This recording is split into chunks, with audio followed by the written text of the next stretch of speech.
Thanks, Vanessa, and thank you, Asif, for all the wonderful things that you do to elevate Latino talent in the workplace. We're so thankful.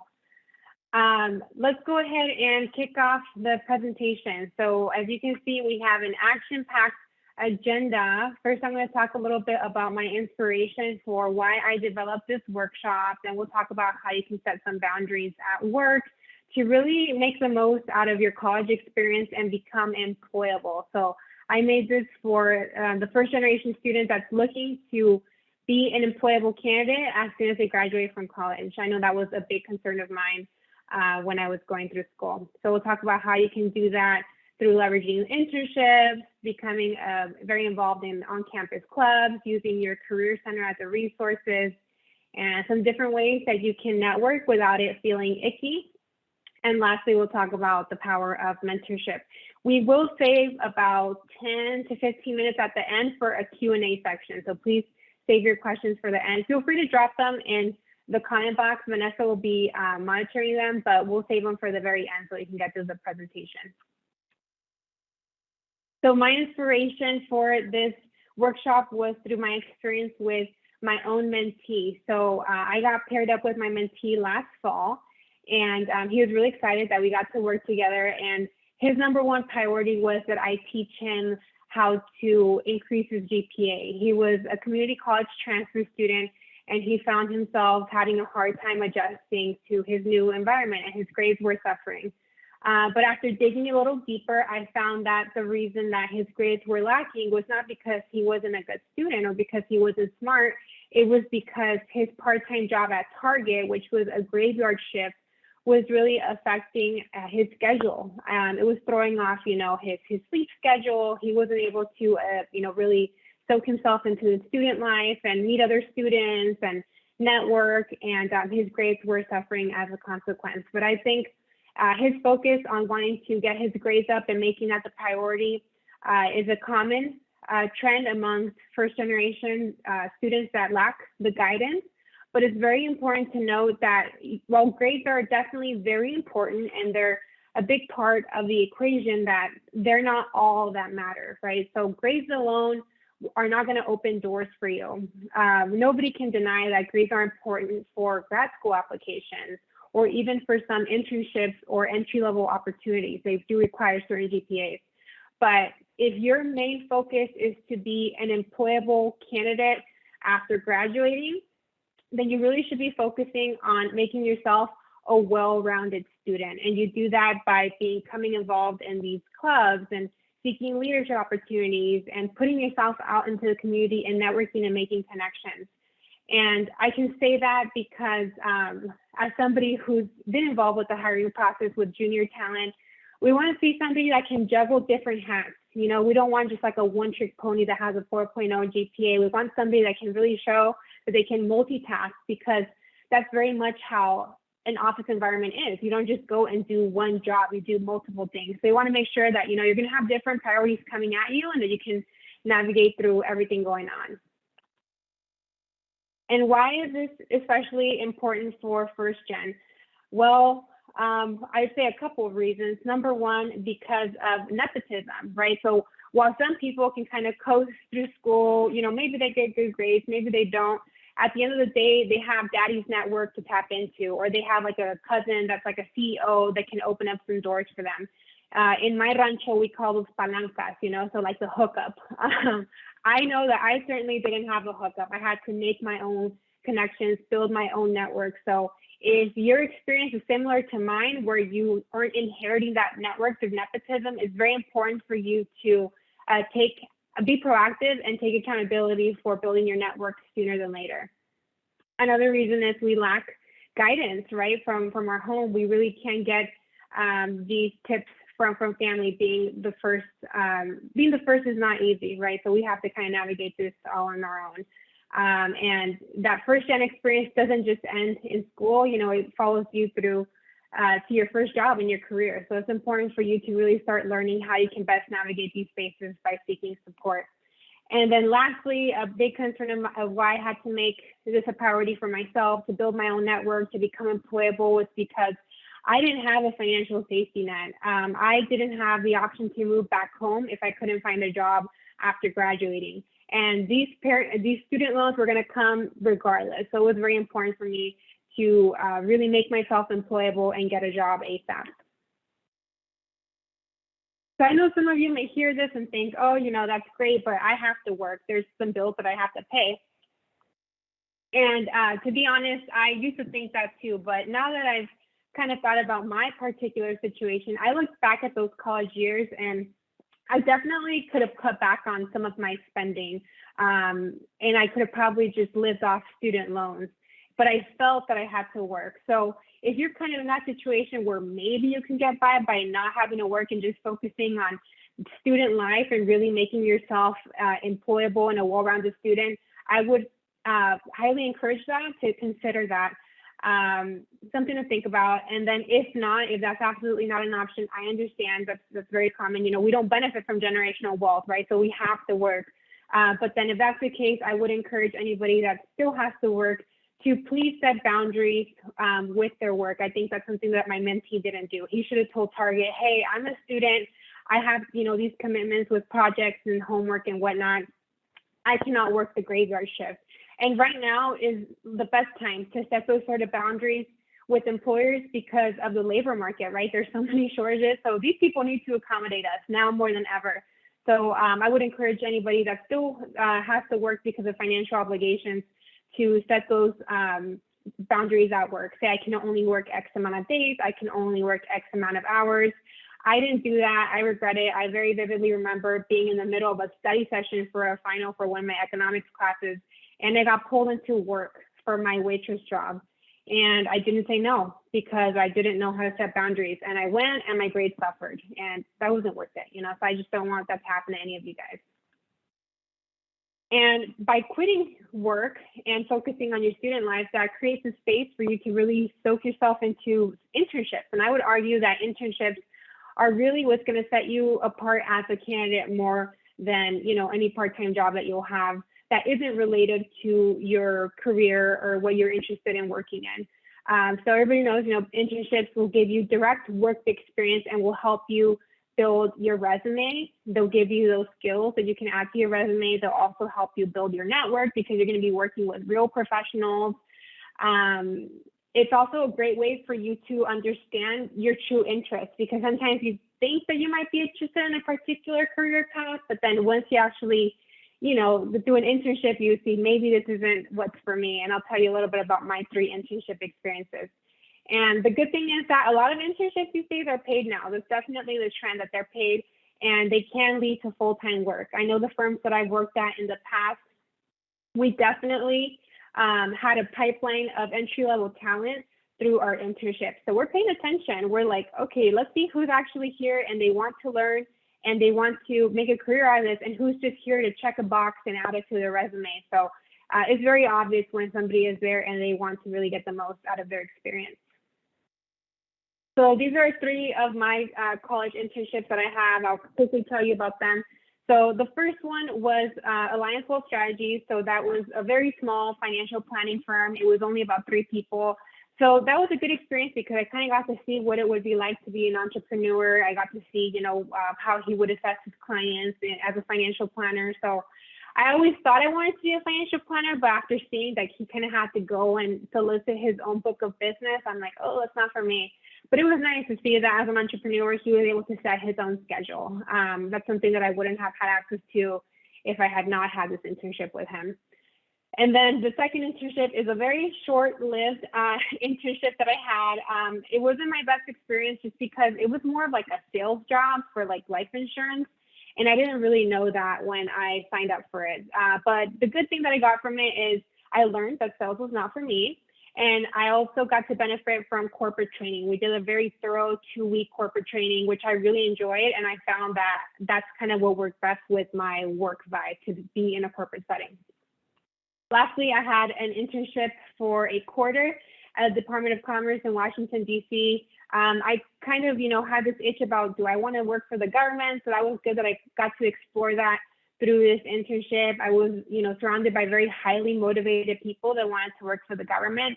But after that experience, I found that the government wasn't for me. It was a little bit too slow paced for my work style. So I'm very thankful for my 3 internships experience because it helped me learn more about me and my interests. And I've been an intern and I've had interns. So now I can kind of tell you what are some things that make interns really stand out. So number one, dress the part. It's so easy to do. You don't have to have a fancy wardrobe, but just have like 2 or 3 good pieces, like this young woman in the picture that just like professional. Obviously, depending on the work culture, you know, it can be a little less dressy and whatnot. Be on time. Again, this is very easy to do. If you're not punctual, it'll show right away, and it's just not a good look. You can be amazing at the work that you do as an intern, but if you're consistently late, it's just not going to be a good sign to the employer and whether they want to, you know, offer you full-time employment. Number 3, ask questions. You're there to learn. We want you to ask those questions. Somebody gave me really good advice when I started out early in my career. They said, nobody's ever going to get mad at you for over communicating, but people will definitely be mad at you if you don't communicate enough. And that really stuck with me. Her name's Holly. I need to give her a shout out. But yeah, and that stuck with me, and it's true. And I said, are you sure if I give somebody like too many updates, they're not going to say, I don't need all these updates? And I said, no. And it's true. I've used that strategy, and not once has anybody, you know, been like, hey, you know, it's cool, Gigi. I don't need to know, you know, the whole process. I mean, don't go crazy. Don't update them every 5 minutes, right? Use common sense. But the times that I have not been updating people on the progress of my work as an intern, that's when I definitely heard, hey, you know, because people are waiting on you for their work, you know, and they have deadlines to meet. So the more that you communicate and show that you're professional that way, it's only going to help you. Be proactive as an intern and offer help. My favorite intern, I still remember her. Her name's Megan. And I would give her something. I would know that it would be done right on the first time. And when she was done, she'd come back to me and say, hey, is there anything else I can help you with? Where some other interns, they would just be like, oh, cool, I'm done for the day. And then they, you know, go and hang out with their buddies or whatnot. So when it was time for me to recommend, hey, which intern should we hire? Guess who I recommended? Megan, the one that's there always offering help, right? Sometimes with internships, there can be a lot of downtime. So make sure to use that time to teach yourself something new. I had an intern that taught himself macros during his downtime. So that was really smart of him because now it's something he can add to his resume. And then lastly, build relationships with the people that you're working with, add them all on LinkedIn, introduce yourself. Most people want to help the underdog. So ask them for coffee chats and ask to pick their brain about their career. Very quickly here, we'll talk about how campus organizations can help develop you as a young professional. I found my people with the Latino Business Association. I went to UCSB, and that really helped my professional development. They taught me how to do an elevator pitch, how to, you know, dress up for an interview, how to do a proper handshake. These are all things that my immigrant parents couldn't teach me. So I really gained a lot from being involved with that campus club. And you don't have to be in a business club or anything like that. You know, there's so many clubs for any interest under the sun. So just find something that speaks to you and attend regularly, because if you only go once a semester, that's not how you're going to build friends, relationships, and your network. And all these people, you know, they're your friends in college, but they're going to be your network once you graduate. You know, you guys are all going to grow up and have big boy and big girl jobs. So it's important to stay in touch and nurture those relationships. And if you are able to secure a leadership role within the club, it's only going to help make your experience more fulfilling. And then lastly here, we have the Career Center. It's so underutilized. I made a survey on IG a couple of weeks ago where I asked people if they ever use their Career Center, and people said 77% of the people I responded said no, which to me that's crazy because you're paying for it. You know, it's a benefit that you're paying for, so you should absolutely be using it. I was there all the time. They knew me by first name. They probably got sick of me being there all the time because I just always have questions. So the sort of things that they can help you with is, you know, they'll have a database for, you know, internships or job opportunities. They'll also help you with resume reviews, or if you need help creating your first resume. Mock interviews is something that I benefited from when I was at UCSB. I remember the Career Center resource, the Career Center at UCSB offered one mock interview a semester. And somebody might think, well, why do I need a mock interview? It's nice because they really mimic the environment of a real interview. So that helps with the jitters for when you have a real interview for a white collar job. So I took full advantage of that. And I remember I wanted to do it again because I did have a real interview coming up. And I thought they were going to say no because, you know, it's only one per semester. But she saw that I really wanted to learn. And because it's so underutilized, and they didn't have a bunch of people signing up, she said, sure. So the resources are there. And because it's so underutilized, they're more than happy to help you. Networking. So I know a lot of people hate that word. I think there's a lot of misunderstanding about what networking is. I think when people think of networking, this picture, this image kind of tends to come to mind of like being in a room full of strangers. It's like real stuffy. There's packed apps, drink tickets. People are passing out cards, trying to sell you something. And that's definitely one kind of networking that you can do, but it's not the only kind. I've attended this sort of mixers before, and they're definitely not my favorite. But I think it's important to still experience it. But let's talk about some other ways that you can network. And the big takeaway is networking isn't just about meeting strangers. It's about building relationships with people and finding commonalities and how you can kind of, you know, help each other, support each other through your career. So interestingly enough, to make networking more human, you do have to build a digital presence through LinkedIn. I hope everybody that's attending here has a LinkedIn account. If you don't, that's okay, but I highly urge you to make one ASAP because it is absolutely necessary to build your professional network these days.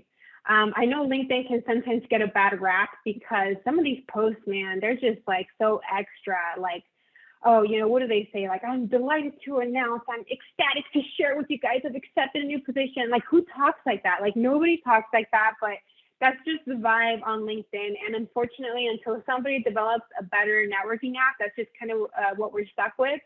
So good app idea there if anybody is interested in that, in making LinkedIn more human. But it is very beneficial. The last 3 jobs that I've had, I got them through LinkedIn. So you can absolutely find jobs and connect with people that way. Some very basic things you should have on your LinkedIn should be, you know, a professional picture. It doesn't have to be taken by a professional photographer, but just have something where you look nice and neat. List your school, your expected graduation date, and at the very minimum, list any job titles or any cool projects that you've worked on. You don't have to fill out the details of what you did in these projects or in these roles, but it will definitely give you an edge if you do. Let's talk about career fairs. So career fairs is something that I want to spend quite a bit of time focusing on, especially since we are promoting the HACE Career Fair that's happening on October 1st. I hope you're all registered. Career fairs are one of my favorite ways to network, and I think they're so underutilized because I don't think people understand what they are. Or I know my mentee, when I told him, hey, you know, you should attend career fairs, he was really scared. He used to think, well, I think that with a career fair is very intimidating because there's so many employers and you have to impress them all. I think I'd rather just like meet these people at an actual interview because then at that point I know that they want me. And I said, interesting. I'm like, the dynamic is actually quite the opposite. If anything, like a real interview for a job is much more stress inducing because you want the job. Where with the career fair, because there's so many employers there, they're competing for your attention. So they have to impress you. So you still have to be there and show up as a professional and, you know, tell them what your skills are, but it's really their job to impress you to want to come and work for their organization.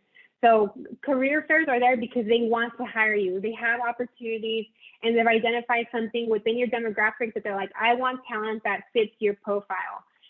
With the career fair, that's an excellent opportunity for you to practice your elevator pitch with real professionals. So it's very important for you to get used to having these conversations with professionals because when you don't, that's kind of like when the stress and the jitters happen. So the more that you practice, the more you'll feel more comfortable. Career fairs are a great way to learn about opportunities that you may not have been interested in otherwise. My first job, I actually got at a career fair. I worked for Progressive Insurance. I was an econ major, so I really had no business working at Progressive Insurance being a claims adjuster. But because I went to the career fair and I made a really good impression and a good connection with the recruiter, I learned more about the company and I learned they were a great company. I'm like, let me work here for a little while. And I had a great experience. So yeah, I would encourage anybody to attend career fairs. They're not nerve-wracking like how my mentee thought. So here are some tips to prepare yourself for a career fair. Number one, make sure to update your resume in advance. Don't save this till the last minute. There's just no need for it, you know? So update your resume with your most up-to-date experience. Number two, browse the list and see which companies are attending. You're not going to have time to meet with everybody there. So take some time to see who's attending. If any companies are really of interest to you, spend some time looking at their website, maybe seeing what types of roles they do have open. They'll tell you more about it at the career fair, but it's good if you kind of have somewhat of an idea of what they'll be hiring for. And make sure that you list, you know, I definitely want to meet with this company, list them at the top. These companies maybe, this company not at all, you know, so you know who to prioritize your time with because you will not have time to meet with everybody. And practice your elevator pitch. Again, the career fair is an opportunity for employers to attract you. They're trying to impress you, but you still gotta do your part, and you do that by having a well-crafted elevator pitch. So an elevator pitch, for anybody that doesn't know, it should be like 2 to 3 sentences where you concisely explain who you are and what you offer to them. So here's mine. I would be like, hi, I'm Gigi. I'm a financial education instructor with 10 years of financial services experience. I'm working on getting certified, and I'm looking for an opportunity where I can leverage my passion for personal finance and my teaching skills to educate first-gen students. Can you tell me a little bit about your organization? And then let them talk.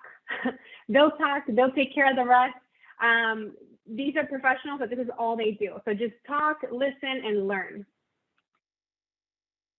Because we are still in these unprecedented times with these, you know, remote environment, I want to go ahead and give you some tips on how to succeed in a virtual career fair, which the HACE Career Fair will be in a virtual environment. And these tips were actually given to me by my husband, who he's a recruiter, and he's actually at a career fair right now in Montana in person. And he said, I really want you to put these tips in there because I think it's really important for these kids to know. I said, all right. So number one, virtual background. So we've been, you know, in this virtual environment for 1.5 years, but some people still need to be reminded that your virtual background should be clean and clutter-free, right? It shouldn't have any distractions. There shouldn't be any barking dogs. There shouldn't be any younger siblings that are going to distract you while you're having this professional conversation at a career fair. Good lighting. I don't know if you guys can tell that I have my ring light on, so make sure that you have some sort of good lighting on you and it's not dark. And then the last point that I would make here is make sure that you're somewhere private. My husband said that he had to meet with a candidate through a career fair, and this person, the student, was at a library, and because he was at the library, he had to wear his mask. So it was really hard to hear him speak through his mask. So it's very important to be at home if you can, just somewhere that you can completely control the environment. And last pointers at the career fair, dress up. You got to look the part. If it's an in-person career fair, dress at least business professional. I know a lot of kids back in the day used to show up like in their skateboard and in, you know, sweats, but I definitely would encourage somebody to take that extra step and dress up. Luckily, with these virtual career fairs, you can be professional on the top and then party in the bottom, which is what I did last time. I was in my pajamas bottoms, but then I had a nice professional top. And be curious, ask questions. You're there to learn, take notes, write down the person's name, repeat the person's name as you're meeting with them, and bring your energy. You want to show that you're there to learn and that you're excited about the opportunity. Keep an open mind like I did about Progressive. I know a lot of people made fun of me because they're like, oh, Progressive, like the lady was slow, but I had such an amazing time working for that company, and I met some of my best friends, and I'm very thankful for my time, and I'm glad that I kept an open mind. Lastly, thank the recruiter for their time, for everything that you've learned, and ask to connect with them on LinkedIn. Everybody that you meet as you network, you want to ask them, hey, are you LinkedIn? Is it okay if I send you an invitation? Because that's how you access them and their network. And most recruiters will be. And pro tip, if you connect with them on LinkedIn, follow up with them and send them a nice note and just say, hey, I met you at the career fair. Thank you for telling me about, ABC opportunity. I look forward to staying in touch and learning more. And that's it, you know, and that's a good way that you can stand out from the competition. Okay, great. So networking mixers. Here, let me take a quick sip. Networking mixers. So this is more like those stuffy mixers that we talked about. I still think it's important to attend those as well.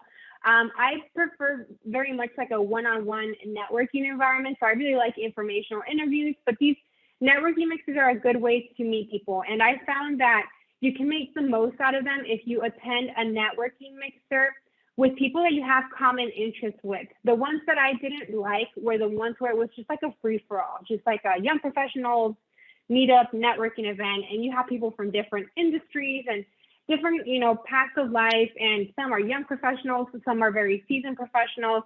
So what I found is the best experience for me is if I attend a networking mixer through my alumni group, because we know that we have that in common. We went to the same school, or from the club that I told you guys I was really involved in. So if the Latino Business Association is having an event for alumni to network, I'm going to attend because we have that commonality. So think about any interest, you know, if you're maybe like a Latina in tech and there's mixers for people in tech, then that would be something that you would find a lot more beneficial than these random ones that we talked about.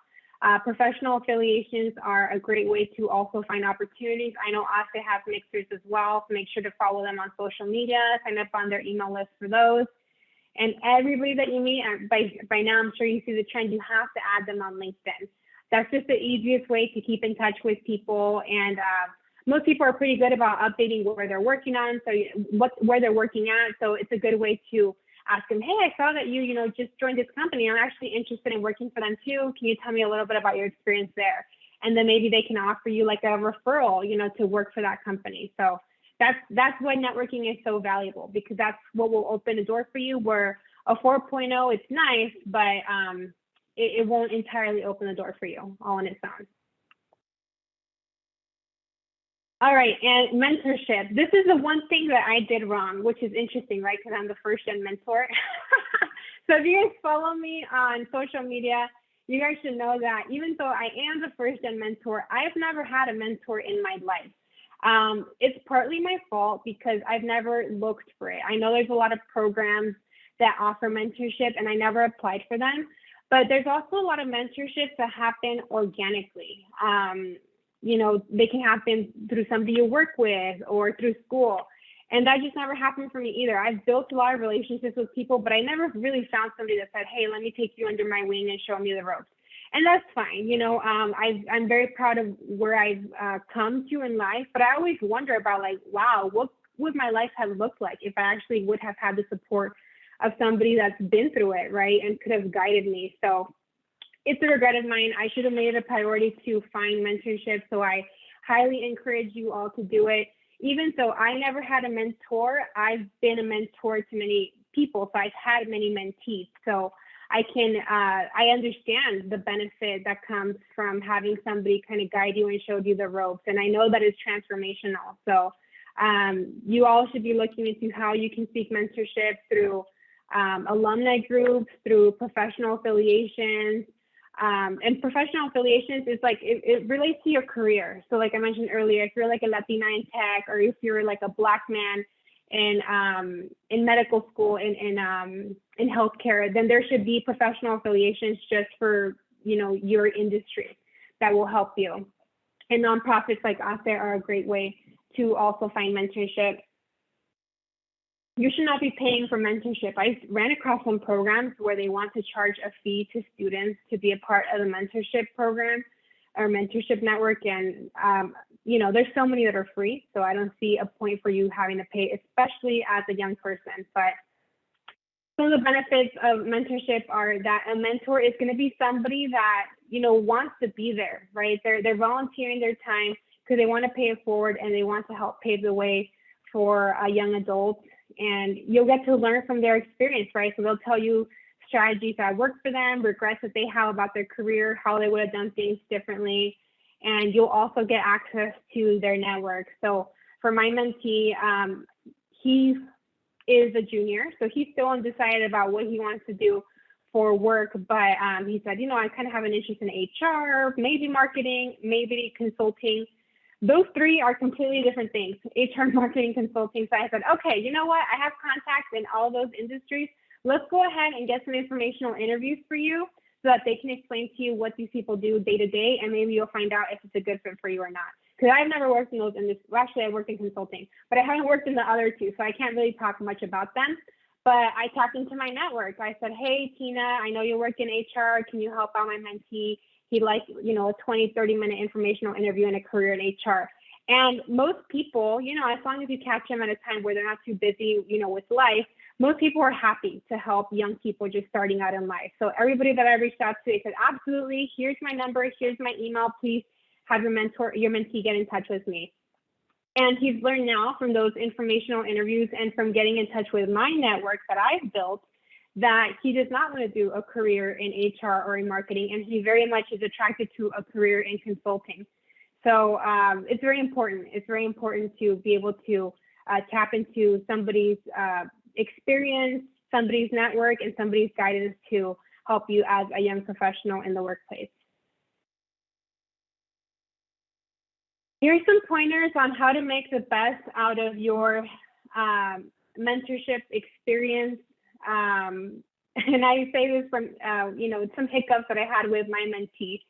So because your mentor is there on their own right, they're doing it, on a volunteer basis, it's so important for you to be respectful of their time. So be punctual. If there's any changes in your schedule, please communicate them well in advance. I know some people might think, well, that's obvious, but it's not obvious to everybody. It certainly wasn't obvious to me when I was a young professional. I had to learn the hard way. And so did my mentees, because we had a meeting, I think it was like at 2:30 one day.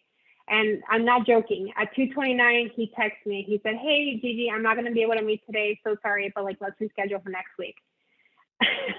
And I was a little frustrated because, I had moved my schedule around to accommodate him, and he texted me a minute before that he couldn't attend, which I understand. Sometimes things come up, life happens, but a 1-minute notice is not acceptable. So I did speak with him later, and I gave him some coaching. I said, I wouldn't be doing my job as my mentor if I didn't call you out on this. I said, I understand something came up. That's okay. That's none of my business. But my time is important, and I want to feel that my time is respected. So it's important for you to give people proper notice. I said, with you and I, it's fine. We're going to get through it. That's my job as my mentor, to teach you how these things work. But I said, but if you ever did this to somebody who you're meeting for the first time for an informational interview or for a job interview, you're done. They're not going to give you a second opportunity, So I said, that's a very easy way to close the door for yourself. And he was very apologetic, and he understood. So that was good. He learned that way. And then also make sure that you end meetings on time. Again, because we're there on a volunteer basis, if we committed to 30 minutes, be respectful of that and say, okay, I see we're coming up on 30 minutes. It's so nice, to talk with you. Thanks for the coaching. Let's meet again the following month. To make the most out of your mentorship, come prepared with questions.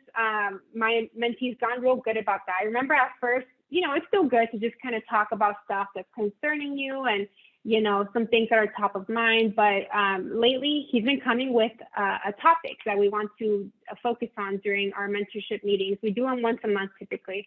And the last time we did a mock interview, so I pretended like I was interviewing him, and I gave him feedback on that.